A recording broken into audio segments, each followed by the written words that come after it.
Hi, I'm Anmin, and I'm here to demonstrate how to perform DNS query for different domains using wireshark and nslookup, and to examine these DNS queries and their response fields. When I use a DNS query, the domain name server translates the domain name to its corresponding IP address. An example of this would be me trying to find the IP address of the domain name google.com. Now, the domain name server will return the IP address of that domain name to me when I try to use it. Now, the nslookup command on for this would look like nslookup google.com. Now, using the nslookup on google.com will give me the IPv4 address of this domain name and the IPv6 address of the domain name.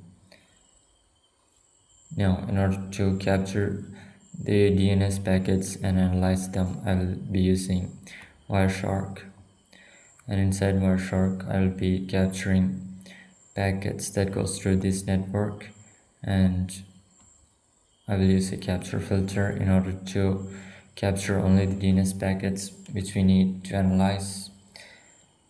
In order to capture only the DNS packets, I will use a capture filter port 53.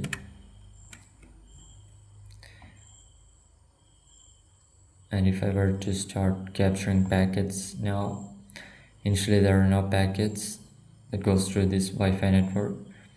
And if I try to do an nslookup,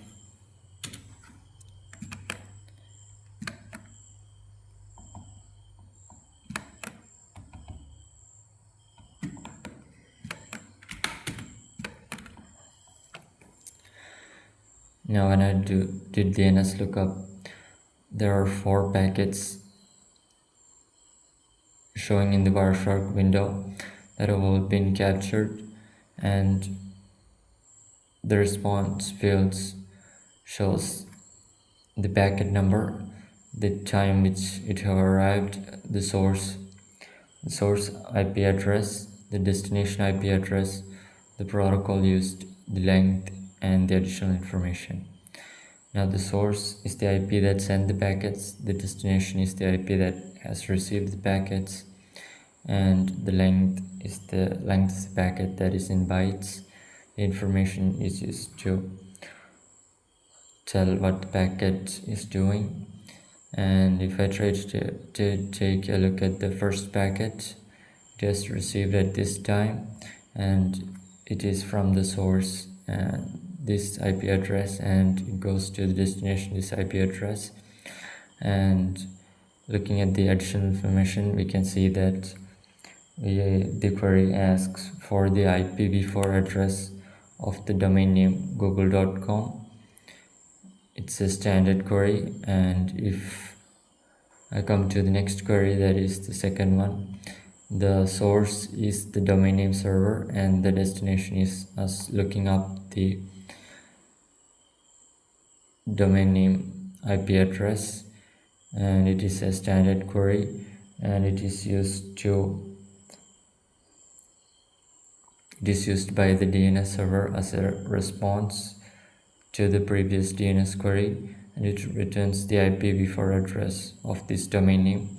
The IPv4 of this domain name is given right here, 142.250.205.110, and the third packet is the DNS query asking for the IPv6 address of this domain name, and its source is us and the destination is the DNS server, and it asks for the IPv6 address. And the fourth packet, in the fourth packet the source is the DNS server and the destination is us. The IPv6 address is returned by the domain name server here, and the IPv6 address is shown right here. This 4A's represents the IPv6 address, and the 1A represents the IPv4 address. And if I try to do an nslookup for some other domain names, for example youtube.com, I will receive other 4 more packets that are very similar to this, and it asks for the IPv4 address of youtube.com. It receives the IPv4 address given here, and it asks for the IPv6 address, and it gets the IPv6 address from the domain name server. Thank you.